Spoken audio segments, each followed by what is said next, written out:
Hey, welcome guys back to the Musings of Maverick channel. This is Maverick here with episode 11, the grand finale of Darwin's game.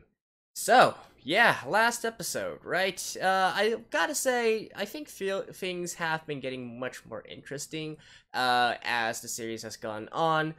Of course, I still have my problems with it, but at least the story is starting to get interesting. Kaname had a major character breakthrough in the last episode where he finally made up his decision to kill someone in this game of life and death, right? And well, I'm just waiting for him to go berserk now, honestly. He clearly has the potential. Maybe he can still become a good main character yet. So, anyways, let's get into the episode right now and see what he is gonna do to Wong and D. Alright, let's begin in 3, 2, 1, play.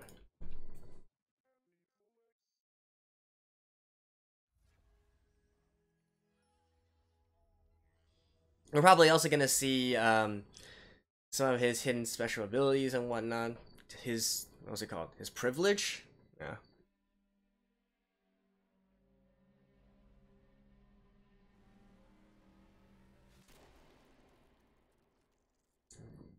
Headshot.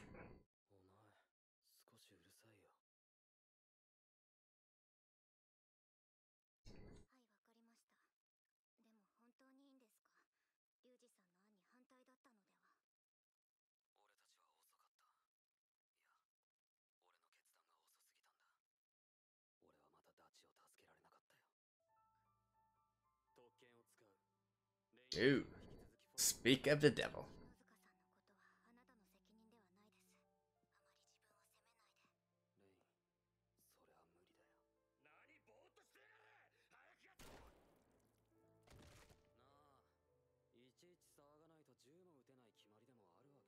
Maybe you should start opening fire?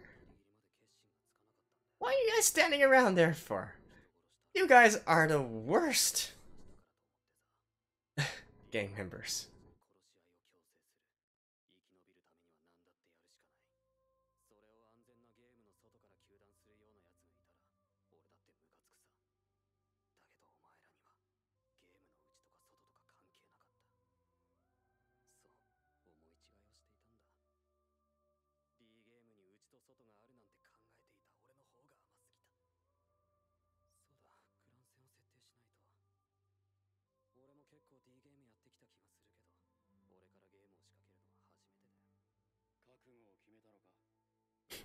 I like how both sides are just waiting for each other.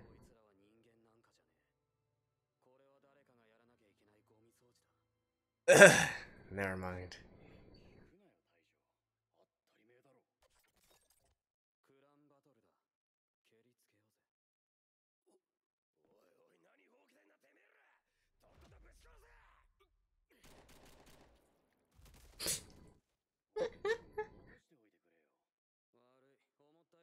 I like how he has this ability to make headshots, even though he's an amateur with a gun.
Really? Alright, what are you gonna do? Nice.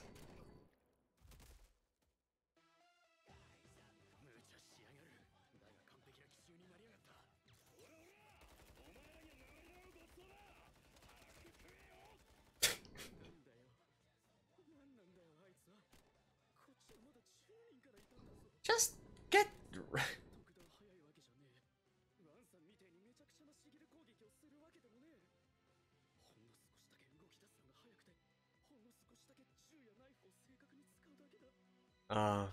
I think that goes beyond just mere talent with guns and knives.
You guys really talk too much.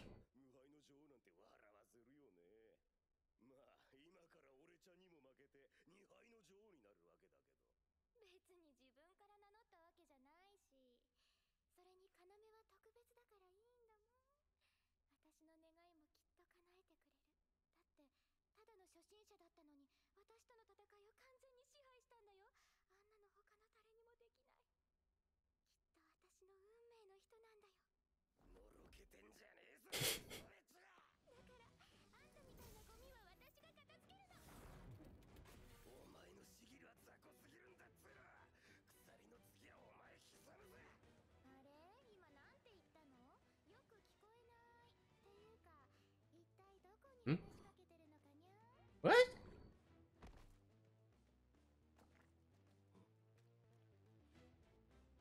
Ooh.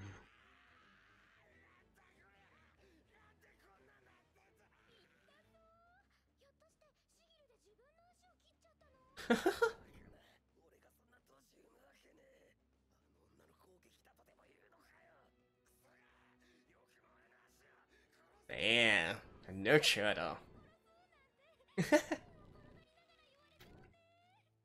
Oh, at least he's smart enough to make a tourniquet immediately.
Or is this actually Kaname's ability? Like reflection of some sort? Oh, I see. String, piano wire? I see. Ah, I see, I see. Ah.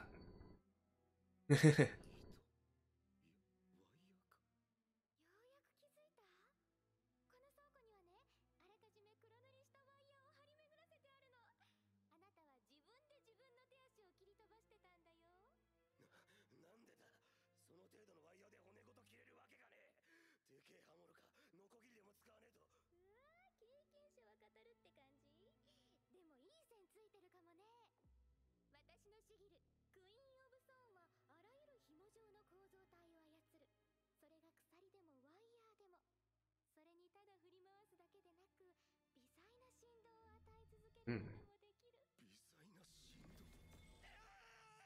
Oh.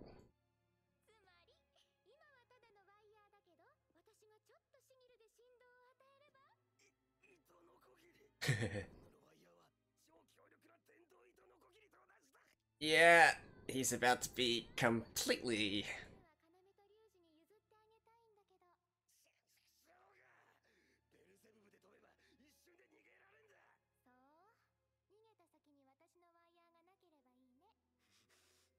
Oh.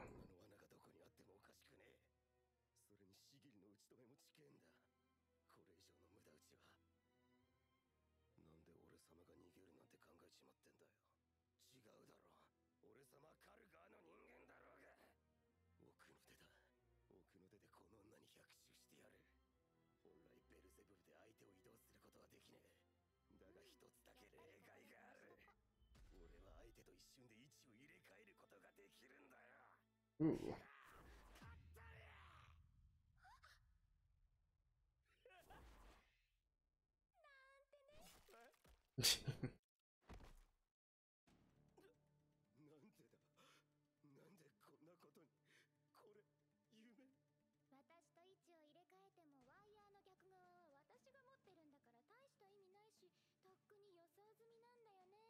Hmm.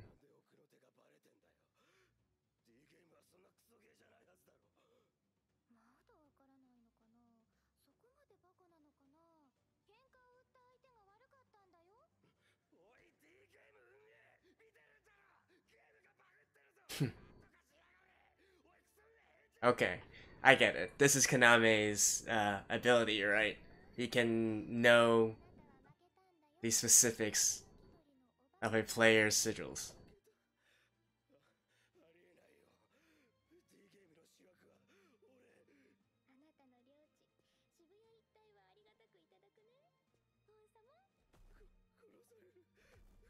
Yeah, you tell him, Shuka.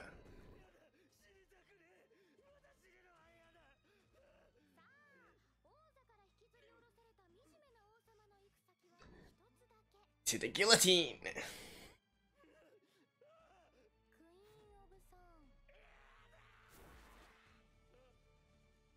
Hmm?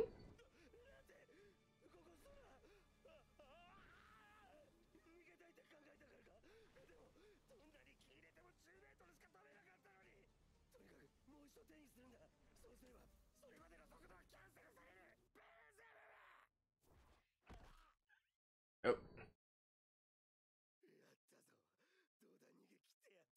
Right to Kaname.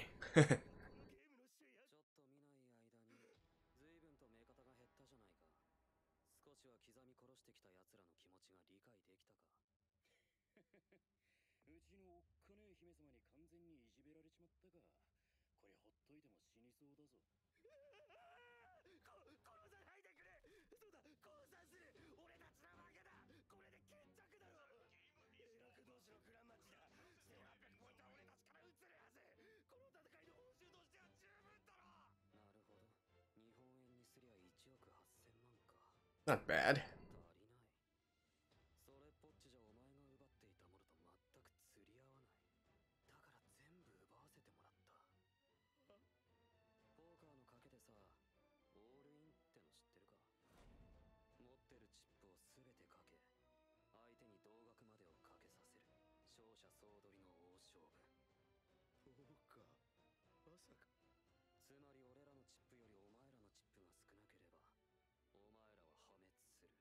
Oh. Okay. That's what his ability is. Dang. Yeah, no wonder that the Game Master actually allowed this ability, right? It makes for much more interesting entertainment.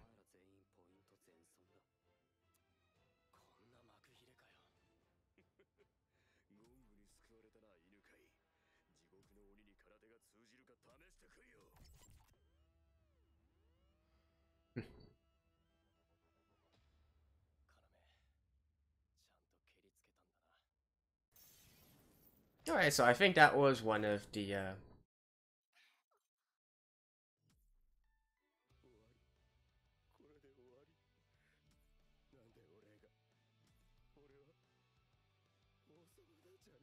Yeah, just go already.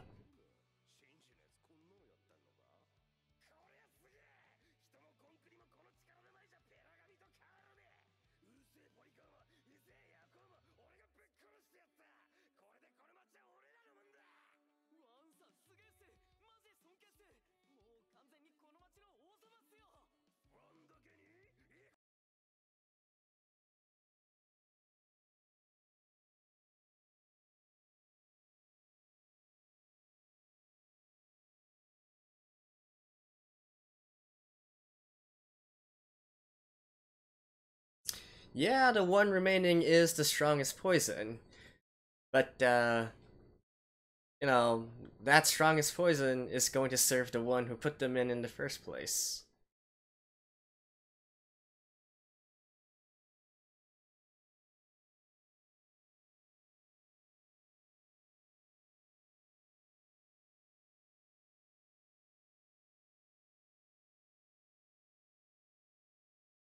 Well, hi, Terminator Kaname.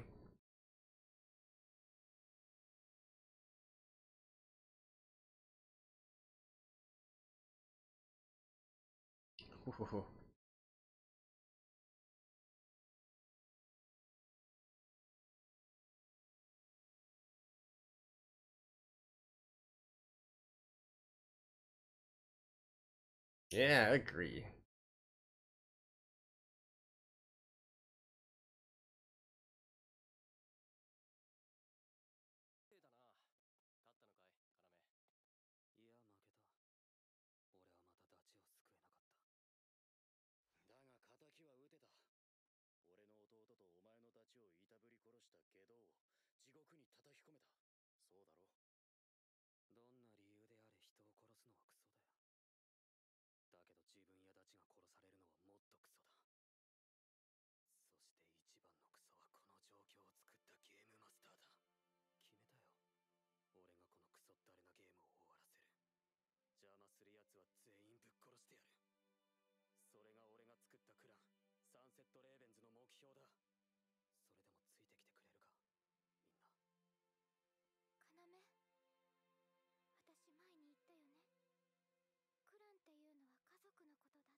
Oh. Did you guys pick one now? Oh.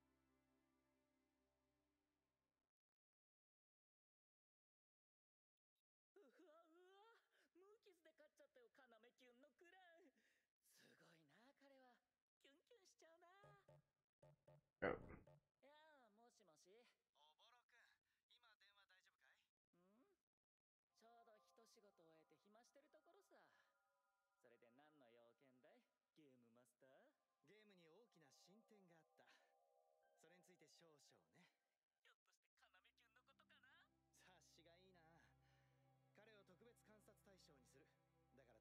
なってくれそうだったからだ。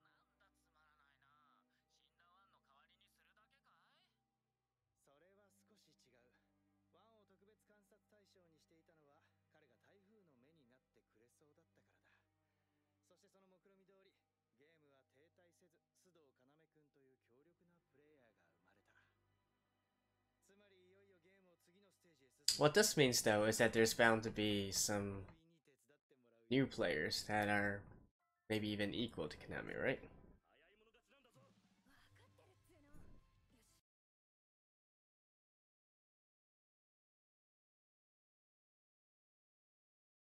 Oh.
Did she change her dress? No. Just... Huh? No. Oof. Still as ruthless as always.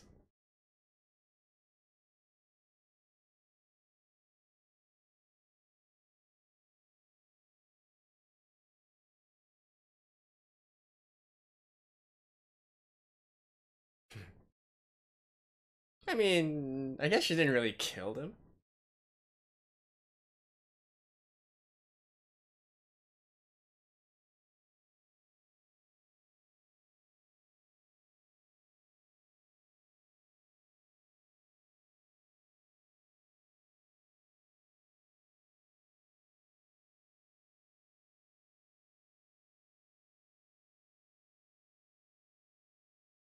Hey dude, it's his territory. He can do whatever he wants.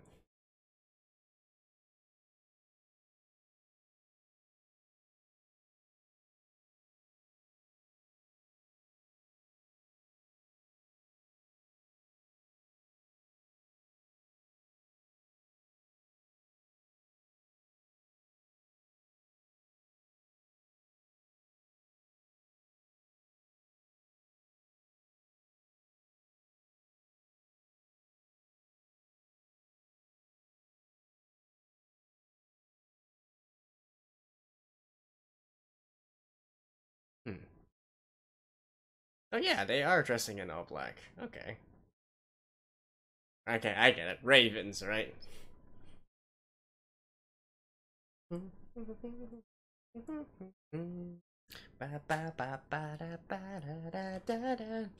Well, anyways, I think that is the end now. Yeah, should be. So, see you guys after this. Alrighty, so with this episode, we conclude Darwin's game. Let's talk about this episode first, right? So, obviously, I still take an issue with stuff such as the characters standing around with guns in their hands and chit-chatting with each other. Well, they're not even chit-chatting with each other, right? They're literally listening to Kaname and the rest of them talk with each other and basically just standing around at the same time, right? You know, their classic movie logic, video game logic, or whatever you want to call it, where they're not really doing anything. Why don't they just use that time to shoot them, right? But I guess it's not the end of the world. I mean, it happens in media a lot of times, so it's whatever. And in regards to Kaname's transformation in this episode, I gotta say, he does seem more and more like those sort of self-insert OP main characters that we see a ton of in various fantasy works and isekai works and whatnot. But at least he does seem like a badass in this one, right? We get to see him headshot these fools and so on and so forth. So I guess in in the sense of enjoyableness, there's definitely that still there, right? And once again, like I said, he is OP, right? Being able to headshot like basically everyone with little formal training. Like, I'm sure he trained a little bit during the past few months or whatnot, but that's definitely not enough to become such a great sharpshooter with a pistol, right? And his proficiency with knives as well as the fact that, I don't know, I still don't completely buy in that two people can just take on like tens of people who are both equally armed. In fact, their firepower from Ace even even outpaces that of what Kaname's side had. But like I said, it's more for a feel good kind of feeling, right? So whatever. Definitely the most enjoyable battle, if you will, of this arc was Shuka's. Shuka and how she manipulated wires to sort of set a trap against Wong and eventually disable him to the point where he can't really fight anymore, right? So that was quite clever, and honestly, I would have liked to focus a little bit more on that, whether or not there could be, maybe Wong tries some more creative ideas, but they all fail because Shuka is able to parry them and really showcase her knowledge and mastering of this sort of situation. But I guess having some is better than none, right? The dialogue, of course, is as cheesy as ever, including the ending parts where they reaffirm what the Sunset Ravens are supposed to be, etc., etc. Let's just not talk about it, right? Some interesting things in this episode. So first of all, we got Kaname's privilege, which is being able to bet all your points for your opponent's points, right? I think I mentioned something similar to that as a concept during the episode of the one where he received the privilege in the first place. Although that one, I think it was just a case of Kaname being able to manipulate how many points that he receives from the other side, right? And I guess in essence it's still the same thing, except here it's done under the guise of playing cards or something, right? Like betting. So that is indeed nice, and as I mentioned within the episode, it makes sense that the Game Master would actually allow this ability to be in the game, because it's not exactly overtly OP, but it opens up a lot of different possibilities, including bullying, including, you know, in poker. I actually play some poker as well, so there is what we call stack size, right? Which is, in this case, the amount of accumulated points that you have. So let's say, for instance, you're at a 4 or 5 person table, and then you have the most money in chips in front of you rather than all the others, right? Well, you can actually use that position to bully others, right? To basically put in a bet so large that, since the other people are going to be at risk of completely losing and exiting the game, they're not willing to push their luck against stuff that they normally would want to try, right? And so it also goes for the Darwin's game as well, for the D game as well, which is once Kaname and his clan accumulate a lot of points, it's actually going to slowly reduce the conflict from other clans, especially if they do it individually, right? Because they are not going to be able to, they don't want to put themselves at risk of completely game overing, right? Game overing, is that a verb? They don't want to run the risk of having a game over just because they don't have enough points to match that of Kaname's clan, right? So if anything, it's probably going to force the surrounding other clans or whatnot to sort of consolidate and do battle against the Sunset Ravens, which we'll talk about a little bit in my overall review. We also have, at the very end there, we see that Kaname's plan is to enforce a D game ban on his territory.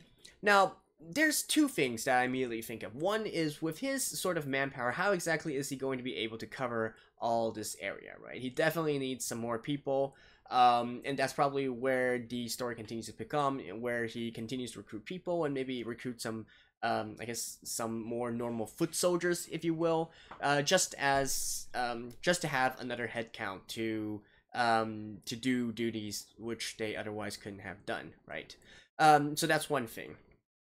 The second thing is, by banning or prohibiting the D games on your premise. And if your premise is going to be constantly expanding, you are basically encroaching on the ability for other D game players to earn money, prestige, or whatever it is that they seek from the game, right? So this, coupled with Kaname's privilege, I do think is going to drive the other clans to sort of consolidate and form into some big clan to try and match that of Kaname's. So with these two together, maybe this is how the story is going to continue to go forward. That's of course all speculation.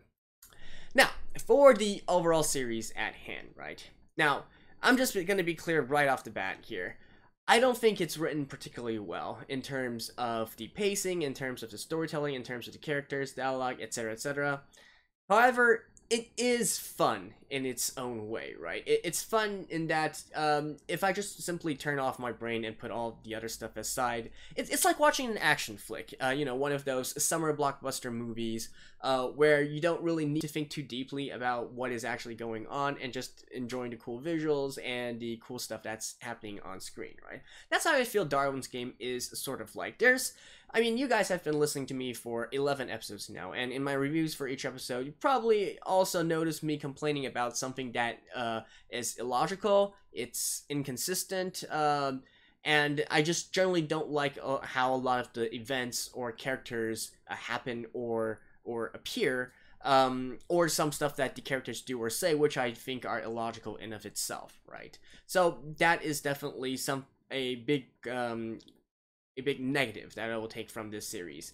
Another thing is the dialogue, right? And, you know, not just in this episode as well, but the dialogue throughout has been sort of cringeworthy, right? Like, I've read dialogue that's better written in fanfiction than in this one.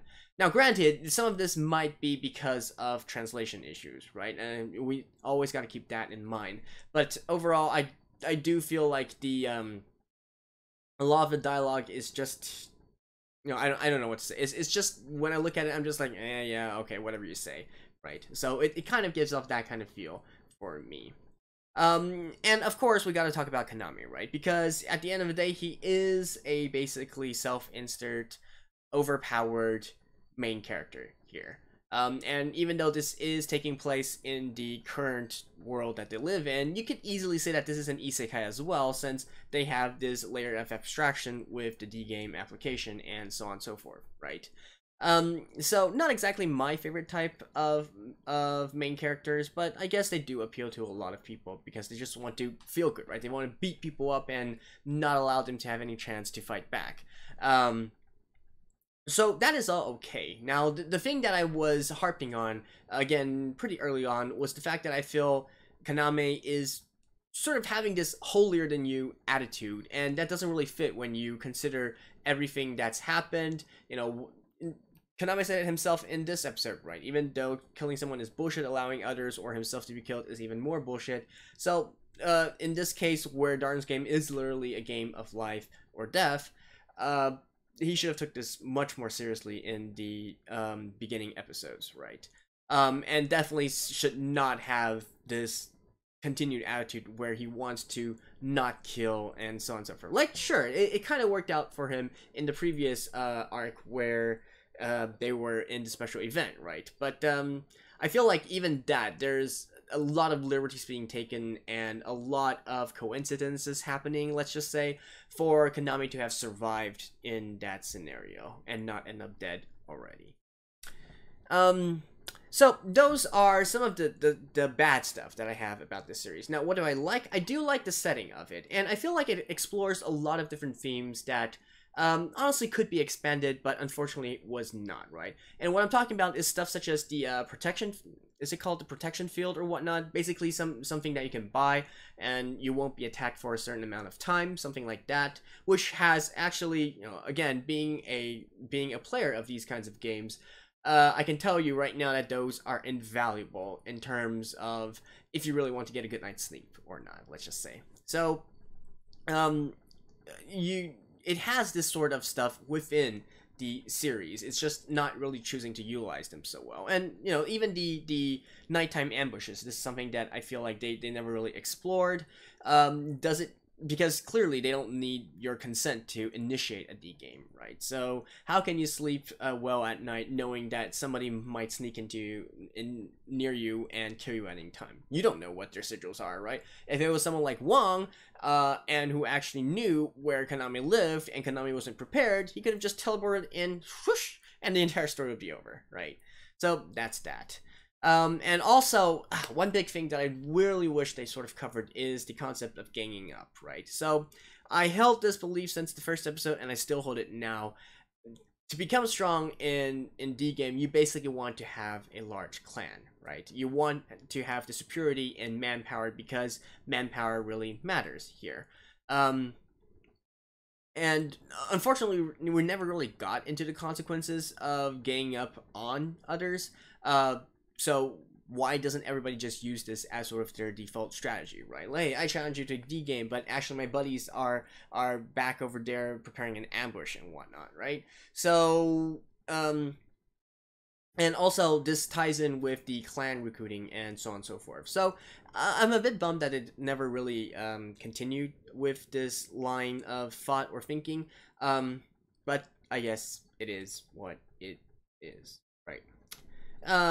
So yeah, I feel like Darwin's game has a lot of these different concepts that it could explore, but so far has not. And as I mentioned earlier, it really just feels like a summer blockbuster film, right? Very straightforward action, and not really much in terms of, for instance, clan politics, or utilizing more of the non-combat sigils for, you know, how to get the most value out of it, and so on and so forth. I feel like that could have been expanded on a lot better. But I mean, this is just a essentially 12 episode anime, right? So what can I say? That's you. Yeah, that's probably it, right? They tried to cram too much into too little time, and really what they're saying is, please go read the manga / light novel. Actually, I think it's a manga, right? Yeah, it's adapted from a manga. So, yeah, that's basically it for Darwin's game. So, definitely it's not, I wouldn't say by any stretch of imagination that it's a great anime, but it's decent, let's say. It's serviceable, and there are a lot of fun moments in there, which honestly kept my attention, right? Even though, even up to episode 4 or 5 or whatnot, I was really on the fence on whether or not to continue with the series or not. But it always had at least something to hook me back, and you want to see how they are actually going to continue forward. So I guess in that sense, the anime is a success. So there we go. That's my review of Darwin's Game, episode 11, as well as this season of Darwin's Game as a whole. So if there's any of you who joined my channel or are watching this video just for Darwin's Game, feel free to check out my other content on my channel as well. I do all different kinds of anime reactions, and in a similar format where I try to review what's actually happening, and you know, make some thoughts and predictions and whatnot on the future of the anime at hand. So do check them out, or not. I'm not the boss of you, but hey, it's been a fun ride, and I hope I will see you guys again. So this is Maverick signing off. Bye bye.